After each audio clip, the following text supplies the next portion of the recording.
voters in Alabama are facing a big change at the ballot box. 4 congressional districts will be handled differently this election cycle.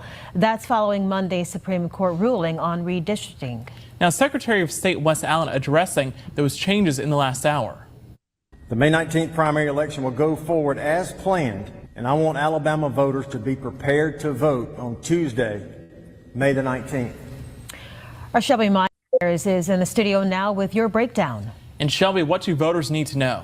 Well, Cameron and East, Governor Ivey has announced that special primary election will be held August 11th, and that's going to cover districts 1, 2, 6, and 7. So here's what you need to know. If you live in Mobile and Baldwin counties, your vote for Congress next Tuesday will not count. You're going to need to head back to the polls August 11th to pick your representative under a new map. A new qualifying period for candidates in those districts opens on May 20th and closes at 5 p.m. on May 22nd. We already know Rhett Marcus, who is running in District 1, is going to switch his campaign efforts to Congressional District 2. Here's a look at exactly how the districts have changed. So on the left side, the overturned map combined West Mobile County, Baldwin County, along with the Wiregrass in Congressional District 1. On the right, the new map, Alabama is now allowed to use August 11th, reunites all of Mobile and Baldwin counties, Escambia and Covington counties too in District 1. And check out District 2 on the right. It's cut in half under the new map, where it once combined the city of Mobile with the Black Belt counties and Montgomery. District 2 now covers virtually the entire southeastern corner of the state. Many Democrats believe this redistricting weakens the power of black voters. Republican candidate for District 1, Jerry Carl, says he's hopeful this new vote will give Republicans an edge in Congress. No representation is made that the quality of legal services are greater than the legal services of other lawyers. That's right. You found the Heart of Dixie podcast. I'm Harry Still. I'm a retired lawyer down in Daphne, Alabama. I'm joined today by Brandon Mosley, content and manager and reporter at the Alabama Gazette. How are you today, Brandon? I'm doing fine, Harry. How are you? Man, it's a beautiful day. We don't get many like this, and so that's why I'm sitting outside. Unfortunately, you can't see the beauty of Baldwin County behind me, but we do have Hampton Harris, candidate for Congress, District 2, and we're going to talk about the map that we were just shown and talk about your district and so Brandon, why don't you take over the interview from here? You've done the legwork here in your article. Take it away. Okay. For everyone who has been following this election closely, they know that on May 19th, there will not be a Republican primary in District 2 because Hampton here has already qualified. He was the only Republican to qualify in District 2 to run against incumbent Congressman Shamari Figures, Democrat from Mobile. Have we got that part right? That's right. That's right. And then on Monday, the Supreme Court stepped in and said, hey, yeah, us dudes in the federal court made it. It was our bad one. And we probably shouldn't have blocked your 2023 map. So, hey, we're vacating that order from back in 2023, allowing the districts to go back to the last district that the Alabama legislature passed. And so now we still have District 2. It just looks a whole lot different. I got that much right? That's right. It definitely looks a lot different than where it did, and but it's still District 2, and we're still moving full steam ahead. Okay. Okay. So so you're moving full steam ahead, switching gears to run for District 2 now? Yeah, So he's I've already running in District 2. He's running Correct. District I've been 2. in District 2 the whole time, and I'm going to continue running in District 2 here. Okay, so your district doesn't change with the new map. You'd still be in it D2, does. but the lines changed significantly. The lines But did, you're correct. still in 2. That's right. That's right. I'm still running in 2 here. But Mobile nobody in Mobile is going to be voting for you. It will be people from Montgomery down to Coffee County, essentially, right? You got everything from Lake Eufaula all the way down to the Florida line. That's right. The southeast corner of the state essentially is where it's drawn now. So Yeah, is all your paraphernalia going to say vote for me in the special election, or are you going to burn money on this election coming up on Tuesday? So no, we were already, because like we were talking about, I was the only Republican in this race. I stepped up. A lot of people thought that District 2 was a lost cause, and they gave up on the district when Shamari Figures was holding the office and running when it was drawn the other way. And I was not willing to let it go and just give up. And we saw the numbers. We saw that it was winnable. We just had to get the people to turn out. And so that's the way I've been running my campaign for the last several months. It's just getting out there, meeting people, knocking the doors, and setting up a very strong grassroots campaign, which got tons of traction. And we've been building it up, get a lot of excitement. And so we were focused on November because I'm not going to be on the May 19th ballot this time. So even though it's not going to, as currently set, not going to be counted for districts 1, 2, 6, and 7, I'm not even going to be on there because I was the only, and currently still am, the only Republican in District 2 running for this district. And so because our sights were set on November, we are able to hold a lot of the money that we raised beforehand and are able to kind of allocate it as we need going forward in this district. But we're still excited to be pushing forward. And I think these new lines are a really great win for Alabama. It really allows Alabama to be represented much better with the way it's drawn now. And it's going to be really good. And that's why we are very excited. I was in the race prior to the lines being drawn favorable to a conservative. I was willing to put in the work and make sure that even when the going looks tough, I was wanting to make sure we took this district back. And I think that says a lot on moving forward. If these lines stay as they are, I'll be willing to work when it's hard and when it's easy. And as I believe it was Thomas Paine said, we don't need summertime patriots and sunshine soldiers, or that may have been switched around there, but fair weather people working out there. Pretty close. That's right. So I think it sets that show that we're not a fair weather campaign. We are a campaign, and I'm a candidate that's going to be working no matter if the going looks tough. I'm willing to stand up for the people of Alabama District 2, and we're going to be moving forward full steam no matter how hard it looks and then the lines get drawn, how easy it looks. We're going to be moving forward to make sure we represent the people of Alabama District 2. And I think that's the way that I will also represent it in Congress. And the Democrats are making things difficult. We will not back down. Oh, I have a question for Brandon, our political operative guy. Okay. So Brandon, how many people like Caroline Dobson are going to drop out of the Secretary of State's race and run against Mr. Harris here for I'm pretty ALD2? confident that Caroline Dobson is going to be the Republican nominee for Secretary of State. I don't know why you would vacate. I mean, if you're the Republican nominee for Secretary of State, unless you hurt a child or are caught trafficking fentanyl or something, you are going to get elected in November. I think the Kingfish there's a said Democrat running for that, but yeah, I'm pretty confident Caroline will win that. And that's a cool that job pays pretty decent. It's got a lot of power, statewide visibility. I think Caroline, it'll be up to her, but I think she may stay where she's at. Now, Rhett Marquez, if you're in District 1, when you vote on May 19th, you'll be able to select between Jerry Carl and Rhett Marquez and like 4 other guys whom I can't name off the top of my head, who are all running to be the Republican nominee in 1.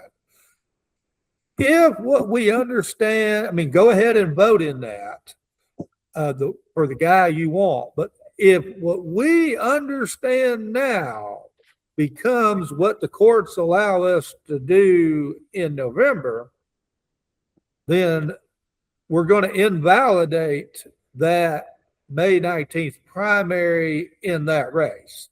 Now, Rhett and his Coffee County and also Wiregrass friends have all got moved out of CD1, and they're now back in CD2 with Hampton Harris. So I've talked with Rhett's campaign manager, and Rhett will be running in CD2 on August 11th. So I know it's, Rhett's the state representative from Enterprise. I know it's going to be at least him. Now, there will be some surprises when we open up this qualified on the 20th, because somebody like Greg Albritton, who's run for this before, he doesn't give up his Senate, assuming he wins his Republican primary for the Senate there in Escambia and Baldwin County. He doesn't lose anything by running for the Republican nomination in CD2. It's a freebie. If you get the nomination, you run for Congress. If not, you just run for whatever you're running for in the general. So I expect Rhett and Hampton will not be the only candidates in CD2, but I don't have a list of them. Okay, well, so I think the quote you were grasping for was that she will be the nominee unless they catch her with a live boy or a dead girl. I think that's what the governor of Louisiana said some 50 or 60 years ago. So here, I guess, Brandon, what I'm kind of asking you is, with this new map, is Roy Moore going to run again? I talked with Roy what the hell's going to happen here? At a funeral here in Montgomery. He looked pretty good. If he has any plans of running for office, he did not tell me when we talked. Well, Etowah County moved. That's what I'm saying. It went from one district to another. It looks more like people, if you know about the hillbillies up there, they're very clannish. And people from Digga and Gadsden get along, but they don't get along with people from Eufaula. I don't think Roy's a serious candidate in this time around. I just don't see him coming out of retirement to run for Congress again. 2017 seems like a long time ago at this point. Okay, well, so I want to talk to the candidate a little bit more about himself. So you from Montgomery, you went to AUM undergrad.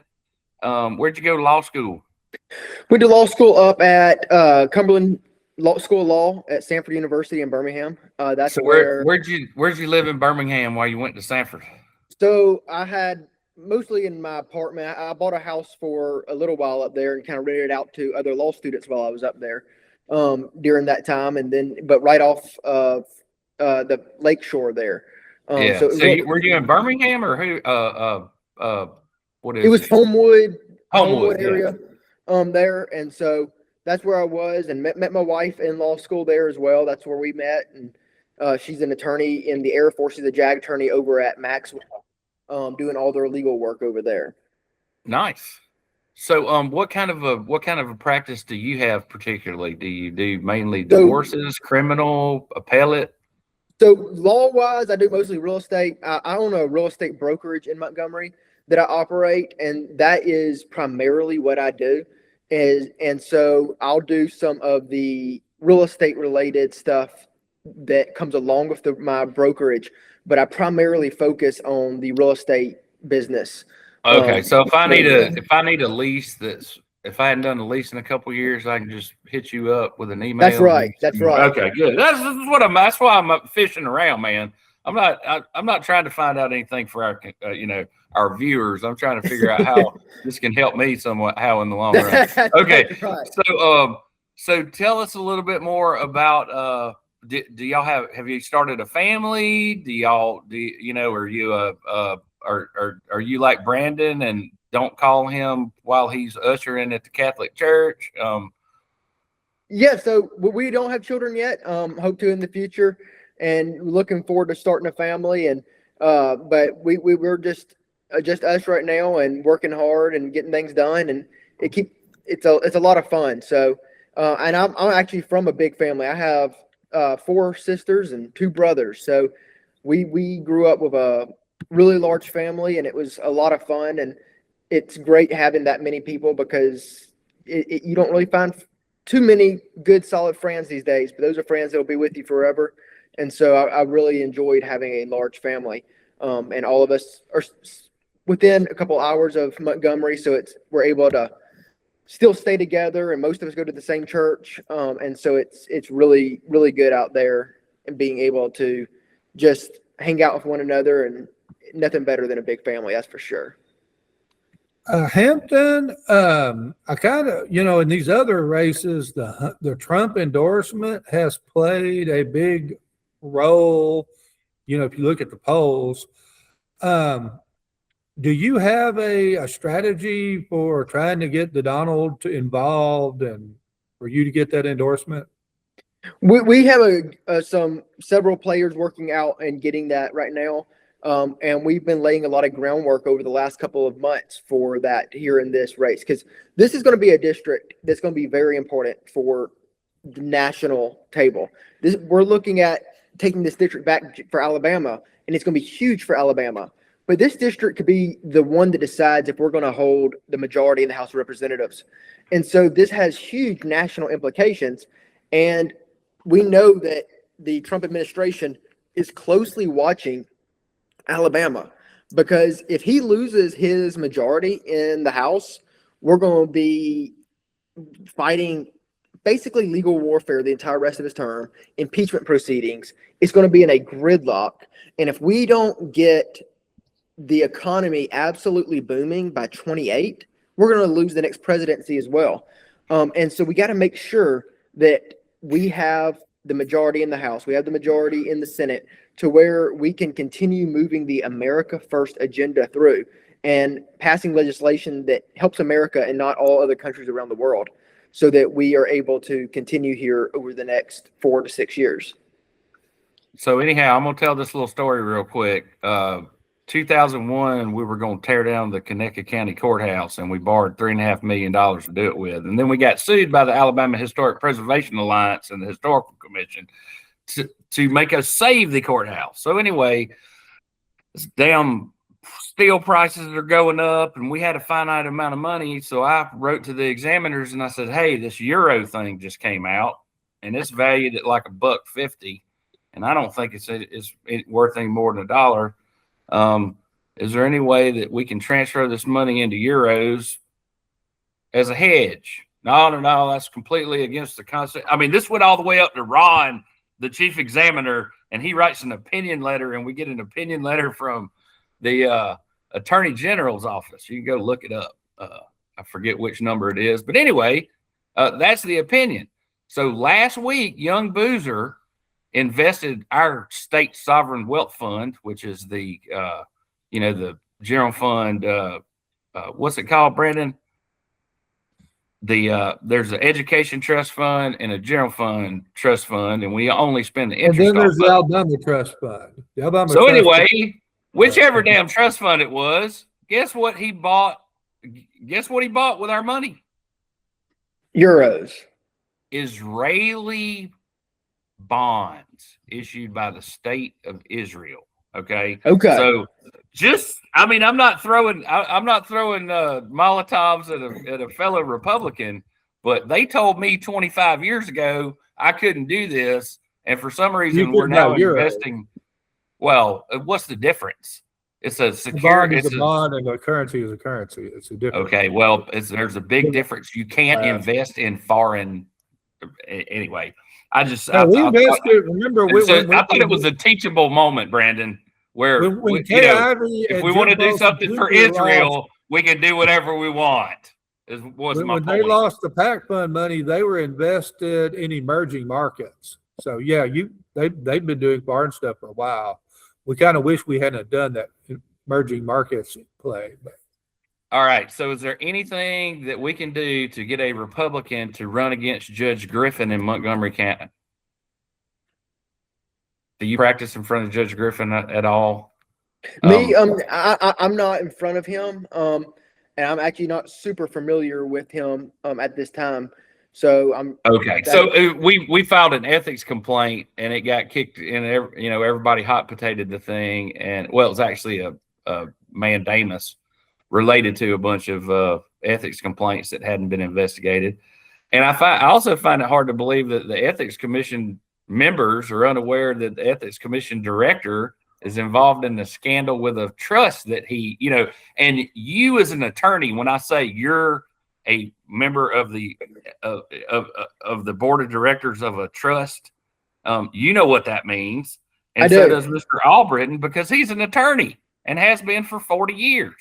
So anyway, there's just a lot of things that need our attention around our own table, and I just whenever I have an opportunity to have a young person on Congress, so well, I understand that, but it's not outside the realm of how we conduct ourselves as Republicans.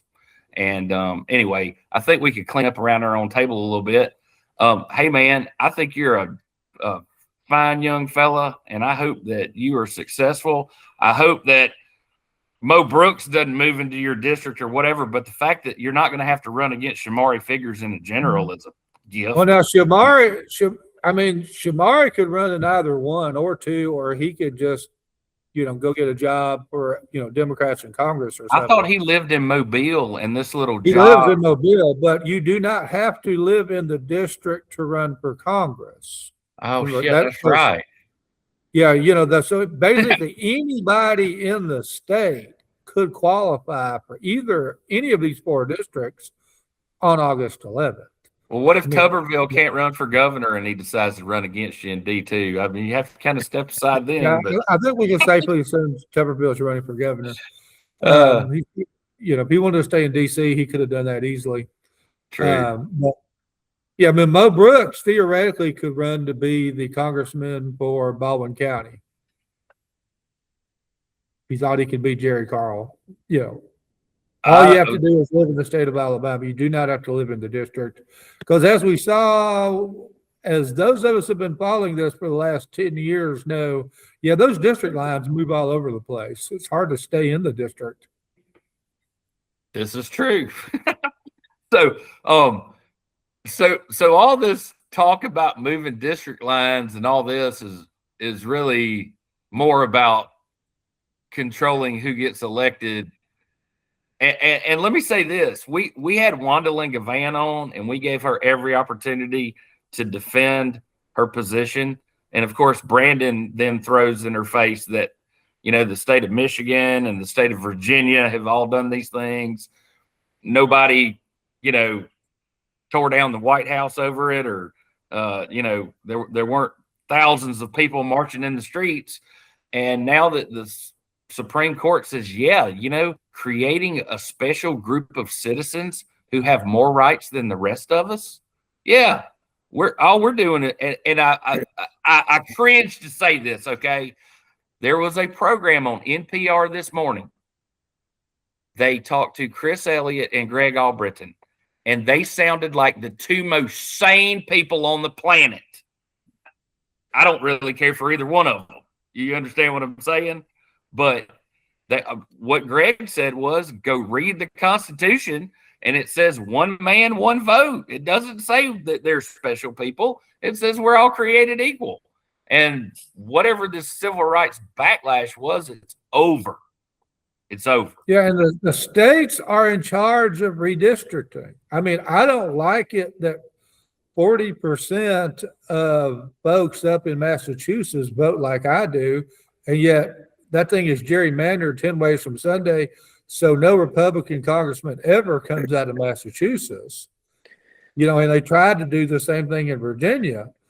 But most of the New England states are that way. I mean, they vote 38 to 48% Republican, and yet not a single Republican congressman is elected, and none of these are even districts in play because of it's gerrymandered in favor of one party. The Republicans control Alabama. It is their state legislature's right to district the state as the legislature sees fit.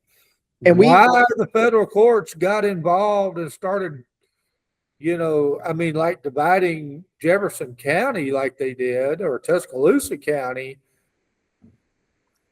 Yeah, You know, and we have I heard so much about democracy, and I'm like, we're complaining about this map that no one in Alabama even voted on because federal courts drew it. And I didn't hear anybody speaking up when Kamala Harris was chosen over Biden by the Democrats just choosing her, not even having her in a primary.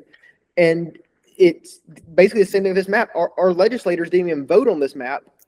So talk about something that's not democratic. We have no votes on it, and the federal courts made us use it. And it was very interesting watching the whole thing unfold. Okay, well, I'm going to say something that's going to be wildly unpopular, and Brandon's probably never going to do a podcast again. 2 weeks ago, the Supreme Court ended the radical reconstruction of the South. It's been going on since the end of the war. And it's either been economic warfare or we can't be trusted to draw our own districts.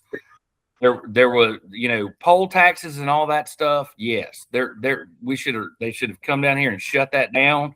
But just like I said, I tried to move a voting place from a beehive infested little building that was 400 square feet to a brand new fire station across the street.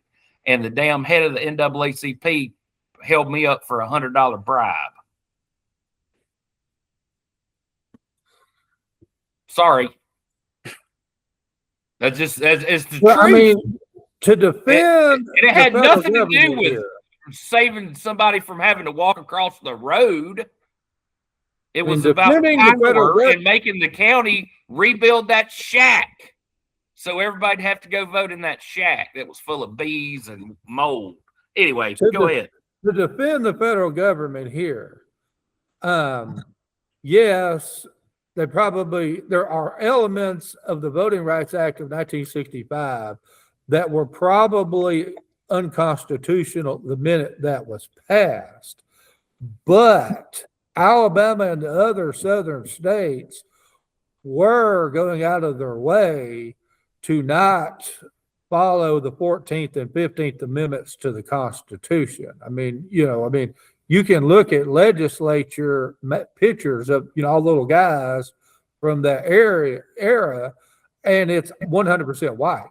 They did everything they could to disenfranchise Black citizens of Alabama. How come no Secretary of State ever went to jail? How come you just didn't come down here and lock up the Secretary of State and say you can't have polls? You're violating the 14th Amendment. Here's your handcuffs. Who wants to be Secretary of State? They passed the Voting Rights Act. That was what they did. And, a lot of that, again, I think was quasi unconstitutional at the time, but the South was doing stuff that was unconstitutional too. But I think Section 2 and Section 5 of the Voting Rights Act, to me, are obsolete. The Supreme Court's already called preclearance, which is the portion you ran into down there in Connecticut County, unconstitutional, not unconstitutional, but obsolete legally in 2010. And we came pretty close to that here in the latest ruling. They didn't do that, but they severely clipped the wings of these federal courts just going willy-nilly crazy, drawing. I mean, to create a 48% Black district in District 2, they had to go everything from house by house gerrymandering in the city of Mobile up the Mississippi border, zigzagging its way through, South Alabama, take Montgomery in there and go all the way to Phoenix City and then Troy and leave Dothan out. And, whatever was intended in 1965, it went off the rails in the court system. I think this is a return to sanity. I concur.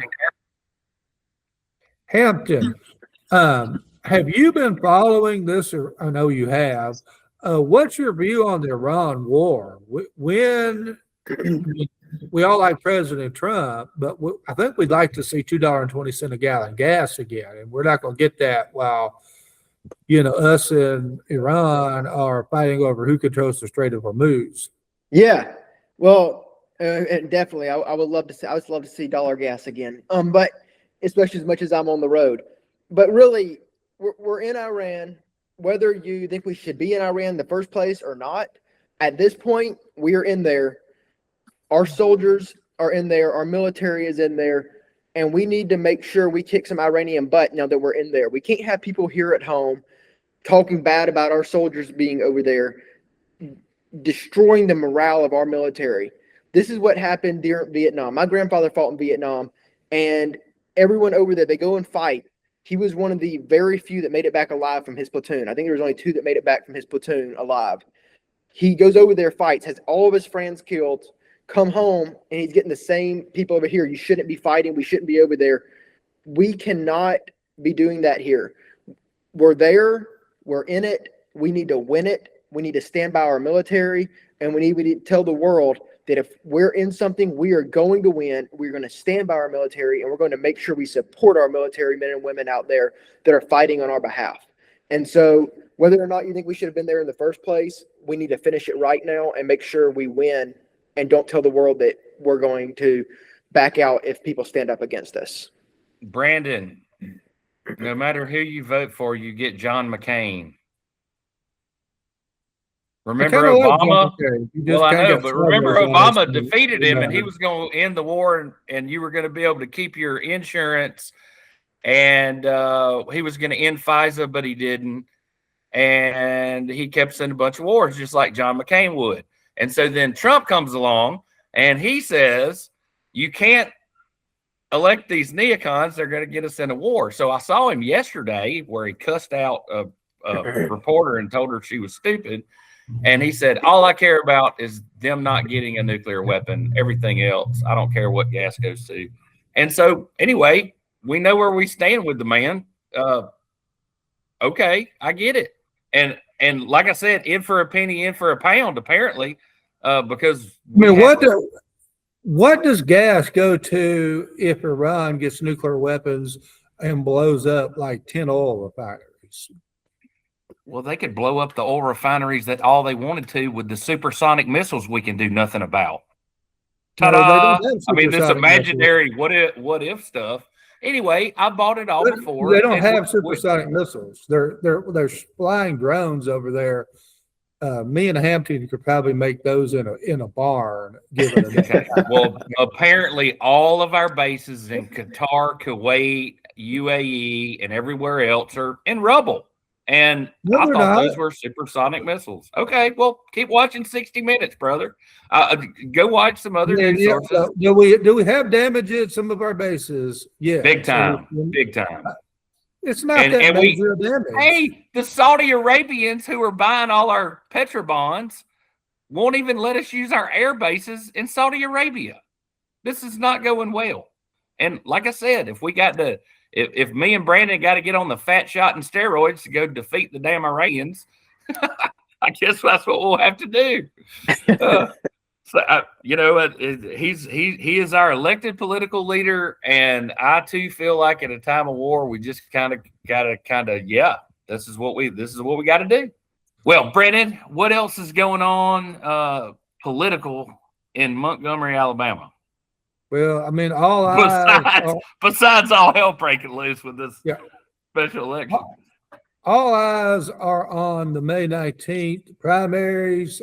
Obviously, it doesn't really matter, we think, in the 4 of the congressional districts, but in the rest of the stuff, it all does.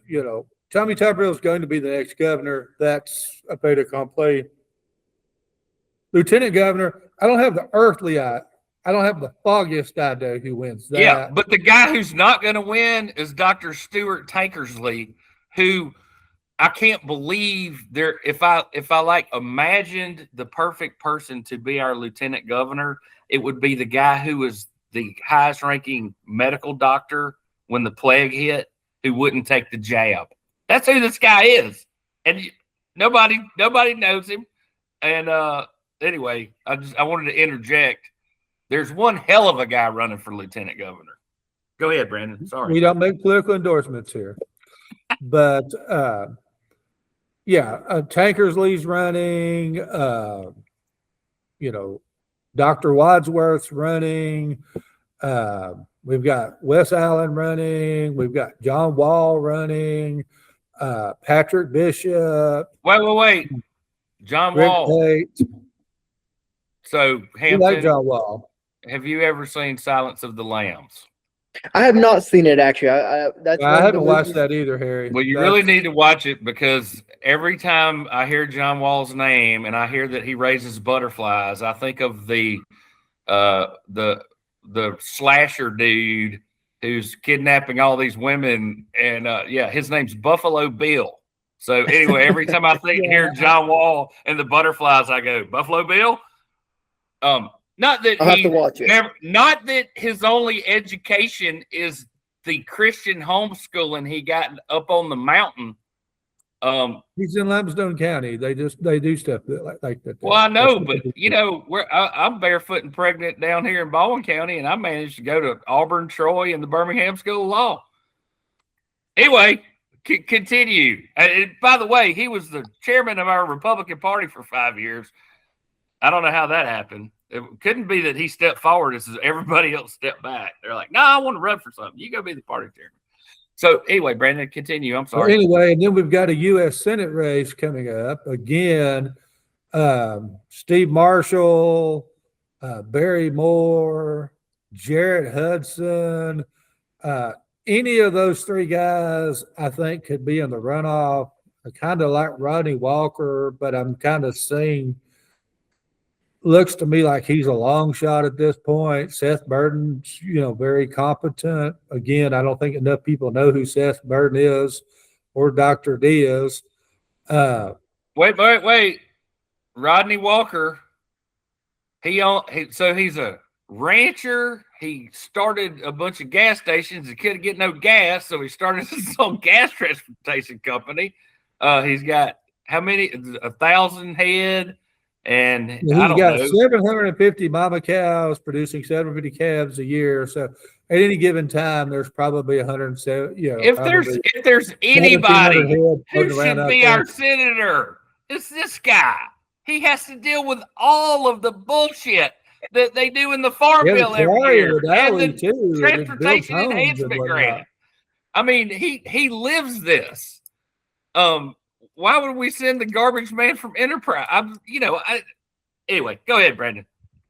Yeah, well, I'm not making any endorsements, but again, that's a big deal. Is who is going to be the next. I'm just pointing out extraordinary people who are willing to run for these positions that obviously have better things to do with their time, and I'm just trying to highlight the fact that they're in the field with what mostly I consider opportunists. Go ahead. Well, it's up to the public who they want to elect. Secretary of State, I think that's Caroline Dobson. I mean, I like Chris Horn. He doesn't have the money. We're kind of general. I can't tell you who's going to win that. I saw a poll. I mean, I've seen polls showing Catherine Robertson with a 10-point lead, and I've seen polls showing her in third. Depends on which polls you want to believe. I think it depends on who actually shows up and votes. Jay Mitchell's in that. Pamela Casey's in that. And we've got a Democrat battle for governor. There's like 5 or 6 people running on the Democrat side. Hey, let's talk about where the AG's money's coming from real quick. You mind? Sure. Have you seen the May reporting? I have not seen the latest reporting, no, but okay. I was pretty up to date a month ago. Anyway, my money's on RAGA and Clearview AI being the majority of the money in Robertson's campaign. I know that, let me think, Pam Casey got the Alpha endorsement, so that's a little bit of scratch comes with that, but mainly their network. I don't know who's the Supreme Court justice running. Jay Mitchell. Jay Mitchell. I don't know who's running his campaign, but it would be better not to run an ad than to run a goofy ad that everybody goes, God, that's goofy. Yeah, I don't know who's advising him. He may win this, but he's had he some might, but bad it ain't gonna be ads. because of his advertising. Yeah, he's not winning this because of his ads. I mean, Well, if Pam those Casey- ads work, then basically any ad you throw against the board, Pam Casey gave me a B when she was my professor in law school, so you can vote for her or not vote. If she'd given me an A, I'd say vote for Pam Casey. But anyway, Pam's a nice lady, and she's somebody I know, and I know she's competent. These other two people, they're good at raising money, and yeah. You go look at some of the rulings that came out of the Alabama Supreme Court while Jay was on there. You can't hide from your record, brother. All right. Keep going, Brandon. What other? Okay. Hampton, we're raising the defense spending up to $1.5 trillion a year. I mean, I'm sort of good with that. Hey, I mean, more weapons, the better, especially if every time we turn around, we're in another war. But how are we eventually, is there a plan in place at all that you're aware of to balance this budget, however you want to do it? Yeah, so the budget is definitely a really big issue, and it's worrisome as fast as we're climbing. And I was an economics major. I looked into all of this kind of stuff going through college, and it is an extreme issue that we're having as fast as we're building the debt, especially when compared to the GDP. And there's different viewpoints. Man, I'm so proud you said that, so I didn't have to. Yeah, the debt just surpassed GDP for the first time ever, like last week, right? Exactly. And there's different viewpoints. And one of the viewpoints is we don't necessarily need to be out of debt as long as we are creating more money than the interest on that debt is costing us. So like I own a real estate brokerage. I do mostly commercial real estate. I have a lot of investors look at a property and they purchase a property for, let's just throw out a number of $1 million, and they're making large payments on that. And so they're $1 million in debt with a 7% interest loan. And let's say they're paying $25,000 a month in interest. Well, as long as that that investment is making $30,000 or more a month, they're making more money off of that debt than if they didn't have it. So debt, when used properly, is okay. Debt, the way we have it in America right now, with our GDP surpassing debt, the way that we are spending and we are not having this investments made in America, we are losing money quickly, and that's how something goes downhill. So we definitely need to work on getting our debt and our budget more balanced to the point of being controllable, because we are spiraling out of control with the speed that we are building right now. And that is something where we need to do. We need to cut spending in areas. We need to make sure we're not wasting money. I personally liked that. I like Trump's tariffs on a lot of things. I think that's really helped bring infrastructure to America. And I specifically think that it's good in pharmaceuticals and our military stuff as well, so that we make sure that we're not relying on other nations for our medicine or for our weapons. One of our founding fathers was even talked about that, making sure that we make our weapons here at home. And so that if we ever get into a conflict, which seems to be more often than not, we don't have to rely on some other nation to essentially protect us. If they have the bullets or if they have the bombs, then we are reliant on them. So we need to make sure we make that at home. Hey, Mr. Harris, can we talk about tariffs for just a second? So down here, Frisco City, Alabama, Bay Minette, a lot of places in North Carolina were all in the furniture business. They were mills, and they would take and textiles and all. NAFTA blew those companies up. Frisco City Nobody even knows where that sumbitch is anymore. There's nothing there. Manor Slacks in Monroeville. We don't make our own clothes. We don't make our own furniture. We don't make our own plastic. We don't make our own metal. I mean, it's just, you're right. There needs to be this whole globalization thing. Rising tide lifts all boats. The hell with everybody else's boat. And there's certain areas down in Washington and Mobile County, which is still currently until we have a full confirmation of this district, is within the district. And there's areas down there that were making textiles and all these factories prior to COVID, and they got shut down, and everything's still there. And we can bring that back. And I agree. I believe, if I recall correctly, that Donald Trump said that NAFTA was the worst trade deal perhaps ever made. And it makes it really bad when we all of a sudden start having to rely on other nations for things, especially for food. And we were relying on a lot of our food come from other nations. And if you're relying on someone else, or even the government for that matter, on providing your food, you are far more controlled than if they stood over you with rifles and soldiers. And so that's something that's very important, that we help here at home and make sure that our farmers are protected, and make sure that we have an environment that will allow new farmers and the new generation to start small farms to get into the market and make it worth it for them. Because if we make it to where we are relying on food overseas or across country lines, that country controls us.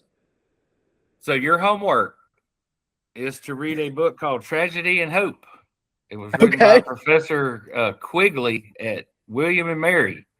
Okay. And as an economist, I think you'll get a kick out of it. And you'll see what I'm talking about Reconstruction. Okay, I'll check it out. And the greenback and some other things that might be interesting to you. So, Brandon, last question's all yours, man. Hampton, we've got an issue in Alabama especially, but it's a nationwide issue where we have jobs. There are jobs available. Unemployment's low. I mean, people whine about the economy all the time, but you put up a help wanted sign and you hear crickets.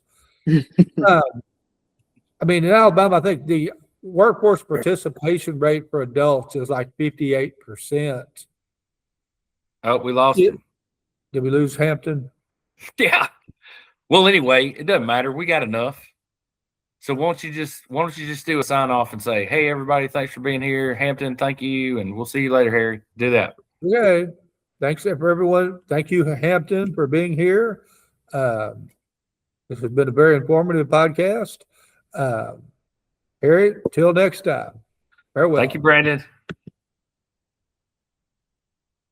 That a laboratory leak was the most likely origin of COVID-19, and that those conclusions were buried, softened, or withheld from Congress while the public was told to trust a different story. For years, Americans were told to trust the experts, trust the agencies, trust the intelligence community, and trust the officials who assured us that they were following the science. But the evidence before the committee tells a very different story. Today, we will expose a system in which a small circle of officials, scientists, grantees, and intelligence advisors move from agencies to agency, meeting to meeting, briefing to briefing, reviewing one another's work, and shaping one another's conclusions and presenting those conclusions to Congress and the public as if they were independent conclusions. Only it was not independent, it was a circle. One part of that circle is a body most Americans have never heard of, the Biological Sciences Expert Group, known as BSEG, or the B Group. BSEG operates under the Office of the Director of National Intelligence. Its stated purpose is to give the intelligence community access to outside scientific experts on biological threats. Sounds reasonable, but not if those experts are not independent. For example, Dr. Ralph Barrick collaborated with Dr. Zhengli Shi in Wuhan to create gain-of-function coronaviruses. But Dr. Barrick was also part of BSEG and an active consultant to intelligence agencies on the origins of COVID-19 pandemic. Likewise, Peter Daszak received hundreds of millions of dollars from the U.S. government and worked with Dr. Shi also on these gain-of-function experiments. Daszak was even sent to China with the WHO to investigate the origins of COVID. So the very scientists that were commissioned to investigate COVID were, in some cases, the very scientists who were complicit in the origins of the gain-of-function experiments that may well have created COVID. In essence, the intelligence community pays researchers to review work and write papers. NIH funds their grants. The CIA then consults them and gives them access to classified information. The national academies publish their work. Policymakers then cite the result as a consensus. But it's a circle. At the center of the government side of this circle was Dr. Anthony Fauci. For years, Dr. Fauci was not merely a public health official speaking from the NIH.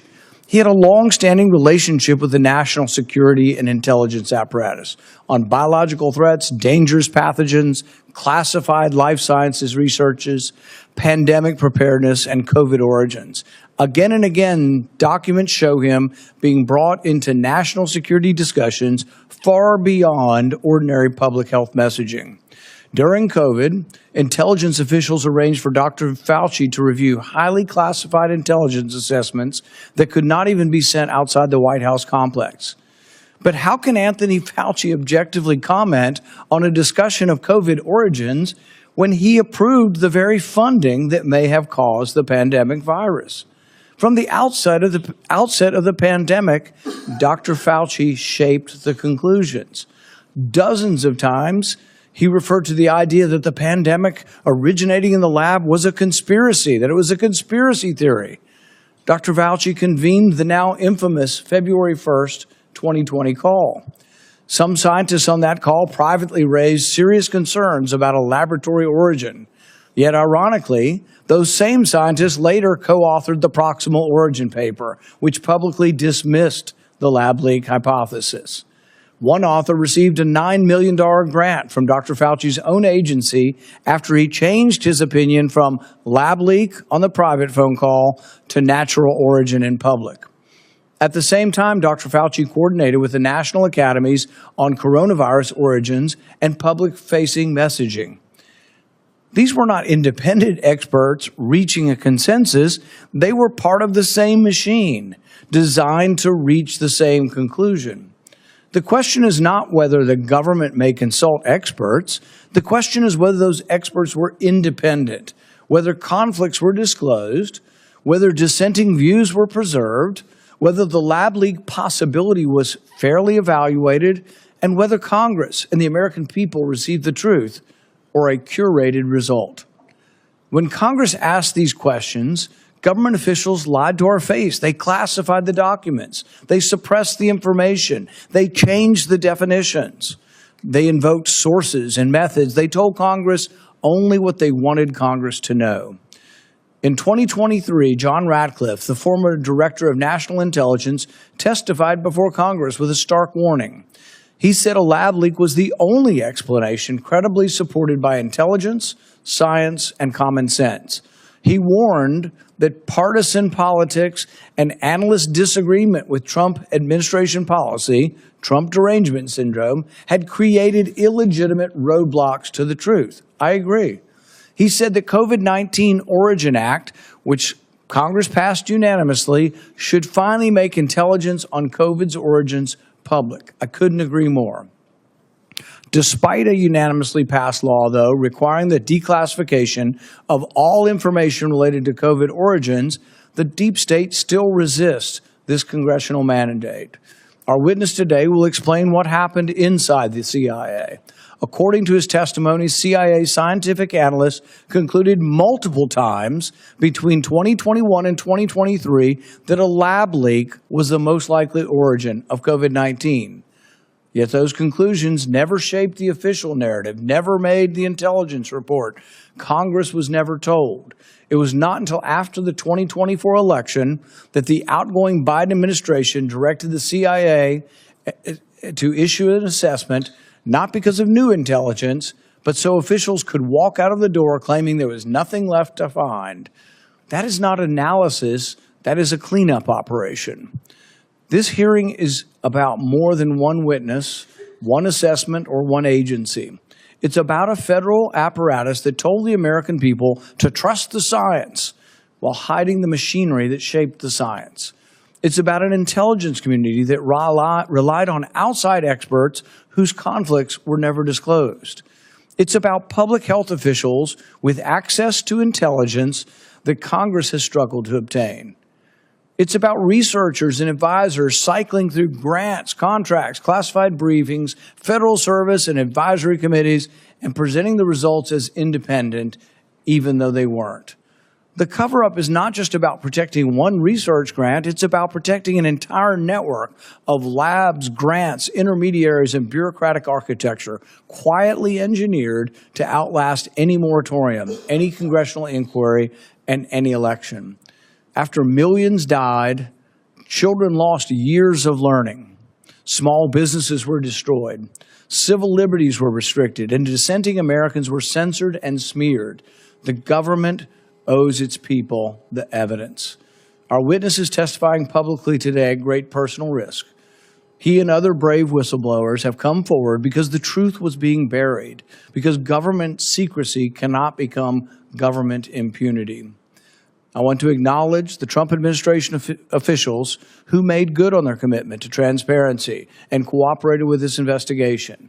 Secretary of Health and Human Services Robert F. Kennedy, Director of NIH Jay Bhattacharya, Director of the National Intelligence Tulsi Gabbard, and former Secretary of Homeland Security Kristi Noem. They set a standard.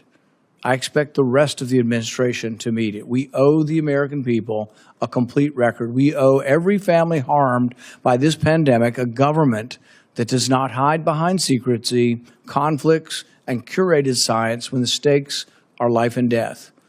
In public, starting today.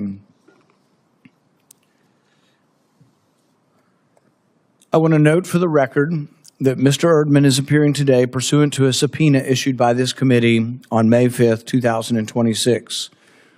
This is a public hearing. The witness is a current CIA employee and has previously provided testimony to the committee in a classified setting.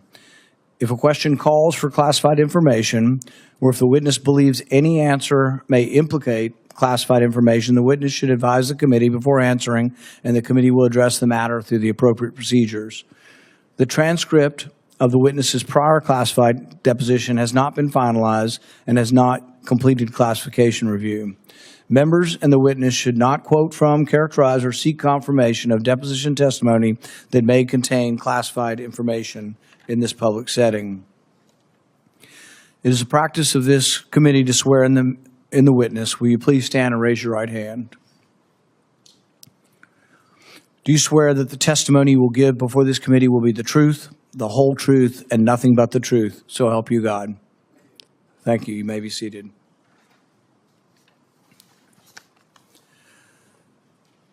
James E. Erdman III is a CIA Senior Operations Officer. He's a decorated officer with decades of intelligence and national security experience. Before joining the CIA in 2013, he served with the 2nd Battalion, 75th Ranger Regiment, and as a Foreign Services Officer at the Department of State.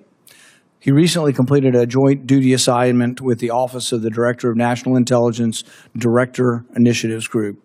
Mr. Erdman holds a Bachelor of Science in Biology with a minor in Chemistry from Western Oregon University and has received the Director of National Intelligence Award and the CIA Intelligence Medal of Merit. Mr. Erdman, you are recognized for your opening statement. Good morning, Chairman Paul and other members of the Oversight Committee. Thank you for the complimentary introduction, and I appreciate the committee's dedication to transparency and accountability. I am a career CIA operations officer, and as you mentioned, I was on joint duty assignment at the Office of Director National Intelligence Directors Initiatives Group, or the DIG, between March 2025 and April 2026. I was responsible for leading the DIGS investigation into COVID origins, anomalous health incidents, and unidentified anomalous phenomena.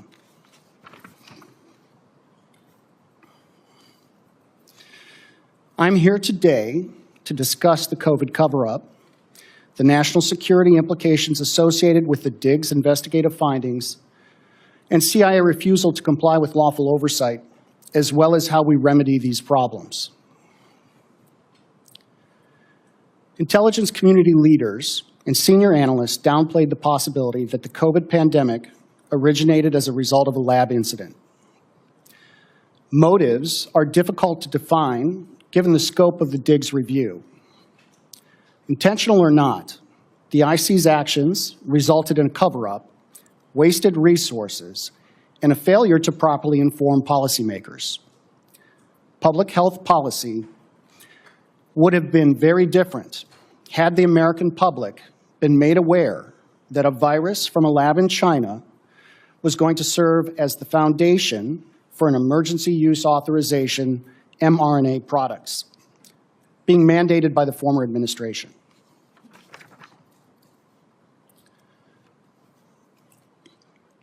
Dr. Fauci's role in the cover-up was intentional. Dr. Fauci influenced the analytical process and findings by leveraging his position to ensure the IC consulted with a conflicted list of curated subject matter experts, public health officials, and scientists. This included some of the authors of the paper, The Proximal Origin of SARS-CoV-2, and other public health experts who have been in his orbit for the last 20-plus years. Some of the scientists were part of the Biological Sciences Experts Group, or the BSEG, an office of Director National Intelligence Advisory Body, whose members often receive considerable funding from NIAID and public health agencies.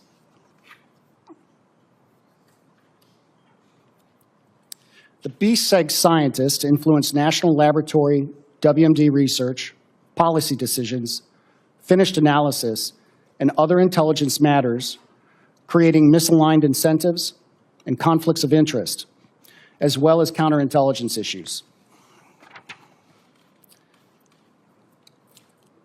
Since 2006, the BSEG consulted part-time on biodefense issues for the IC, while conducting government-funded research and holding academia positions, as well as maintaining roles in public health institutions and serving as members in the National Academy of Science.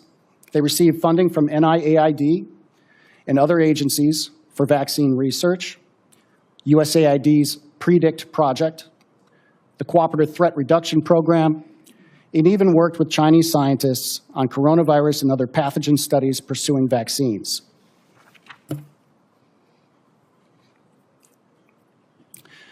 There was no oversight monitoring how this web of relationships influenced research, policy, and public health in any holistic way for over 20 years.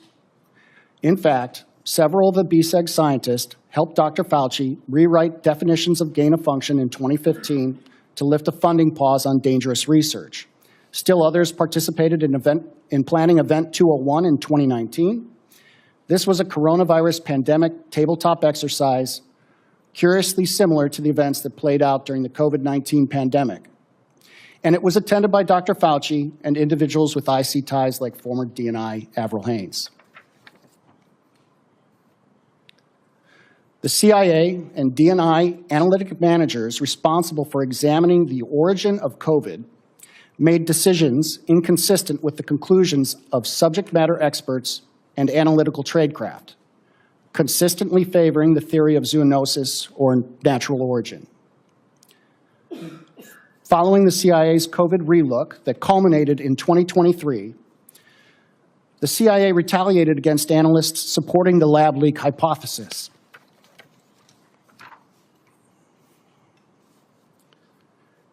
CIA analysts were not bribed. The analysts that supported the 2023 lab leak conclusion took every administrative measure available to them to address their deep concerns regarding the analytic integrity of their finished intelligence.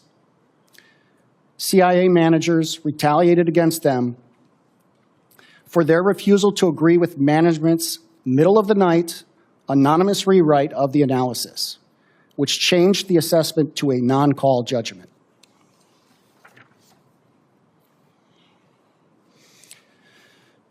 Dr. Anthony Fauci's influence over the IC's COVID origin analysis and the witting and unwitting role some BSEG scientists and IC personnel played in the cover-up exposed why this issue is of deep concern.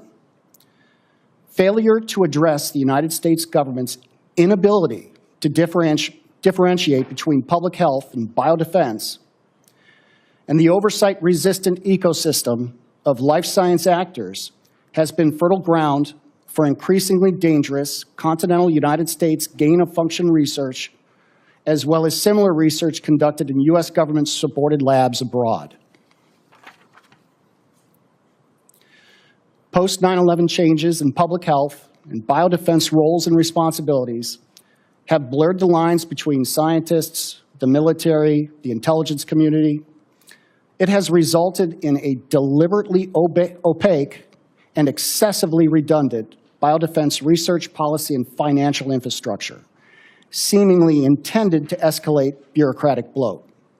This is a national security crisis caused by the inability to provide real oversight.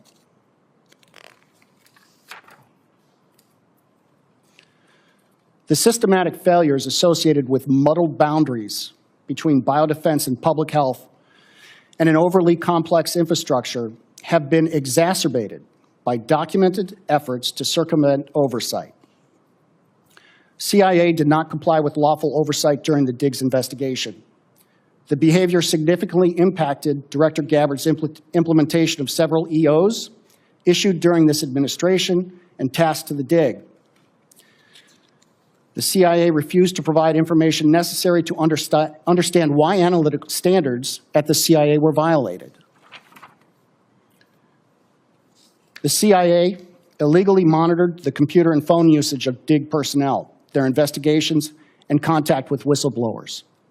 These were Americans being spied upon illegally while executing duties directed by the President and under the authority of the Director of National Intelligence. One CIA contractor assisting with the Diggs investigation into the events that transpired between 2022 and 2023 was fired by the CIA one day after meeting with the Dig. When the Dig ceased operations, the CIA also took back 40 boxes of JFK files and MK Ultra files being processed for declassification by DNI Gabbard. The legislative and executive branches will continue to be misinformed if this type of behavior is not addressed. The partial solution to dangerous gain of function has already been laid out in Executive Order 14292, improving the safety and security of biological research. We need a comprehensive review of government-funded life science research and a move back to pre-9/11 definitions of gain of function and WMD research, particularly in the IC and DHS. More broadly, we need effective oversight. We must hold agencies responsible for failure to comply with Executive Order 14292, and oversight must have teeth. You must be willing to pull the purse strings, and if necessary, convene another church committee. The results of our investigation would have been impossible without whistleblowers willing to come forward. They are indispensable agents for reform. Despite statutory law, agency regulation, and training requirements, whistleblowers are almost never protected. Whistleblower protections always seem to protect the agency. Every time the CIA investigates itself, they coincidentally find no wrongdoing. When they do identify issues, they hold the system responsible. That last statement is a verbatim response from a Europe and Eurasia Mission Center lawyer when the CIA Office of Inspector General did identify shortcomings so serious, oversight bodies were holding meetings about it 3 years after the events transpired. It was in response to the question, was anyone held accountable? Apparently, the system is good enough. The only way we solve this issue is with real accountability for failure to comply with executive and legislative branch oversight and an escape valve where whistleblowers can continue to contribute to mission free from retaliation. All IG elements need to be removed from the agencies and fall under a separate entity controlled by the IC Inspector General. The personnel in IG elements should be 1811 certified with regular DOJ and legislative oversight reporting responsibilities. Thank you, and my written statement provides far more details related to these issues. I look forward to your questions. Thank you, Mr. Erdman. Is it your testimony that there is still resistance from the CIA to comply with the law we passed to declassify all the COVID information? Yes.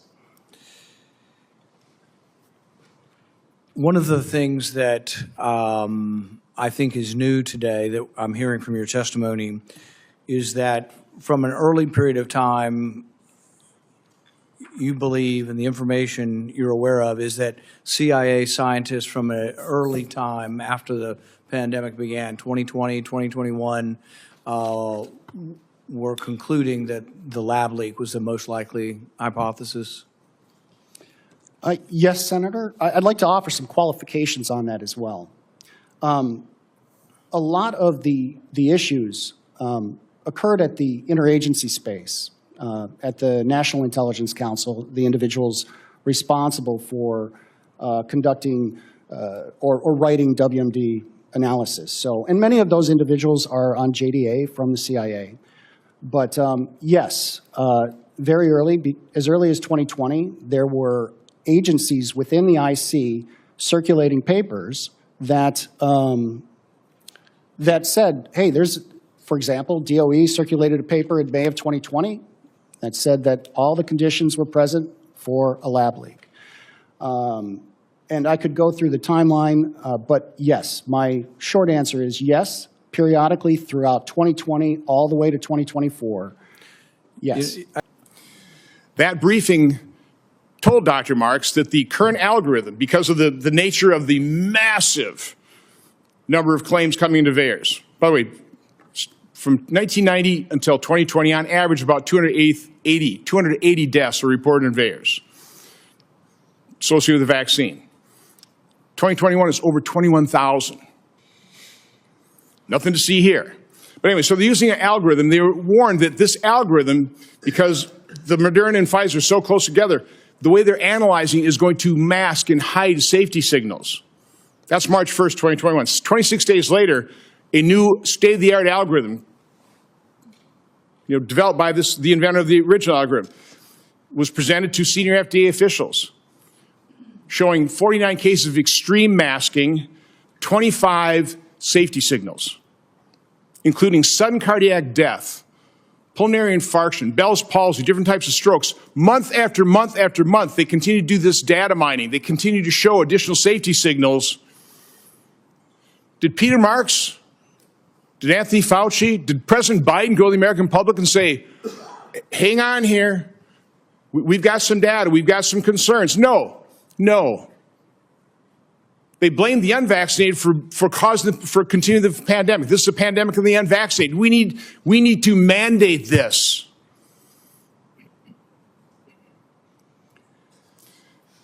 This is what government does. This is what the deep state does. I can't explain it all. My investigation now, because I finally got documents.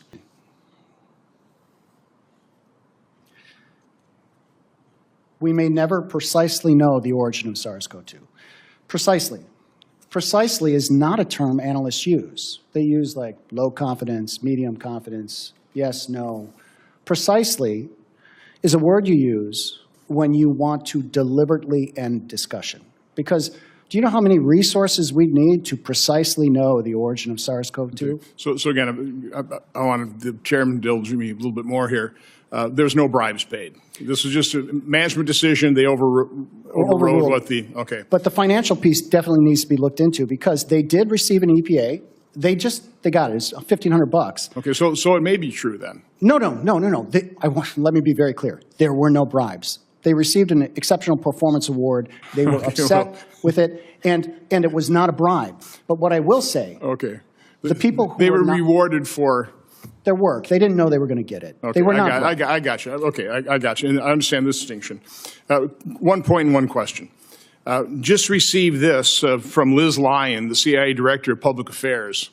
The committee acted in bad faith by subpoenaing an agency officer for testimony today without notifying CIA. Despite having already obtained closed-door testimony from the individual previously, the witness testifying today is not appearing as a whistleblower in pursuit of the truth, but instead in response to the subpoena issued by Chairman Paul. This proceeding amounts to nothing more than a dishonest political theater masquerading as a congressional hearing, as the CIA has already assessed COVID-19 most likely originated from the lab leak, and efforts to undermine that conclusion are disingenuous. I'm calling on CIA Director Radcliffe and this person to apologize to Chairman Paul and this committee. This is not political theater.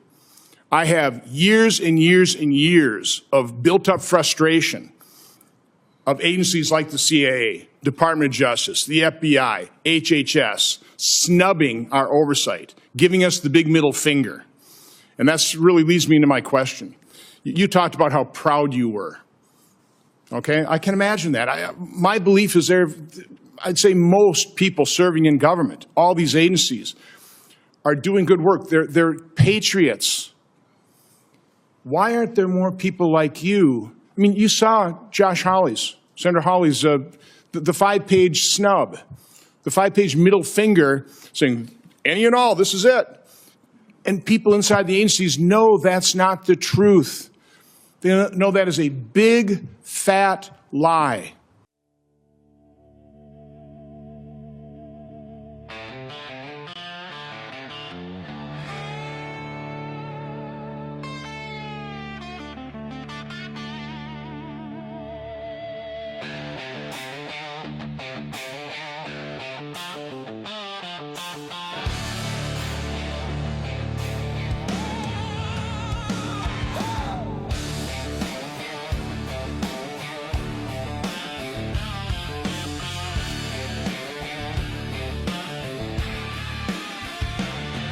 There's a badge that shines like a halo in the sun, but it hides what's done when the day is done.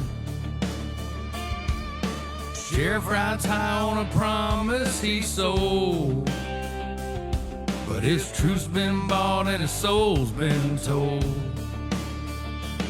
He don't walk alone down the courthouse hall, got shadows that move when he makes a call. A whisper here, a favor there, and suddenly justice ain't nowhere. You can hear it humming underneath the streets where power and silence meet.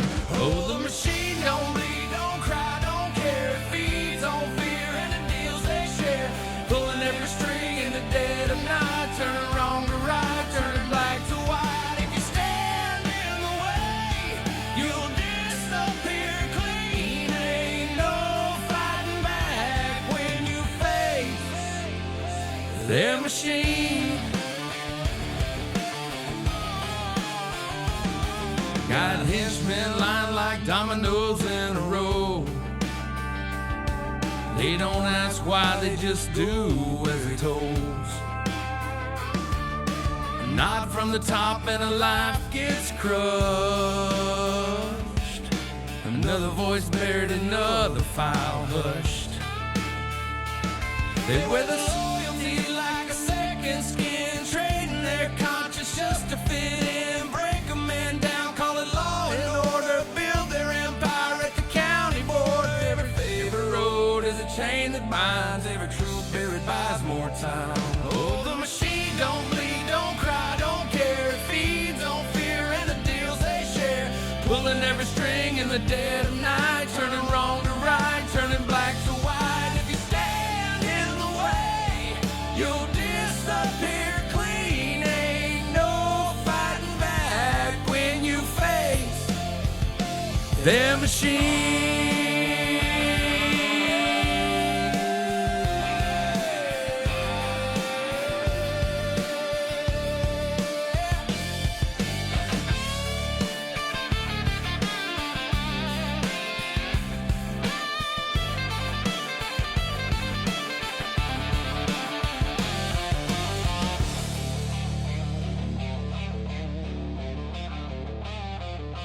District attorney signs with a steady hand, but the ink's been stained by a deeper plan. Senators smile from their polished stage while they burned your ass alive on the front page. The county seat's filled with familiar names, all tied together in a quiet game. Handshakes tighter than a noose can be, wrapped in power and immunity. And the good folks cry, but no one hears. The truth gets lost in a flood of years, dragged through the mud till they break a bend, till the story twists and the lies all win. They'll take your name, they'll take your breath, dress it up nice and call it justice served to death. It's not one man, it's a web they weave, a thousand hands that deceive, and every thread leads back again to the same old circle of friends. Oh, the machine don't bleed, don't cry, don't care, it feeds on fear and the deals they share, pulling every string in the dead of night, turning wrong to right, turning black to white. If you speak too loud, if you see too clean, they'll grind you down in that cold machine.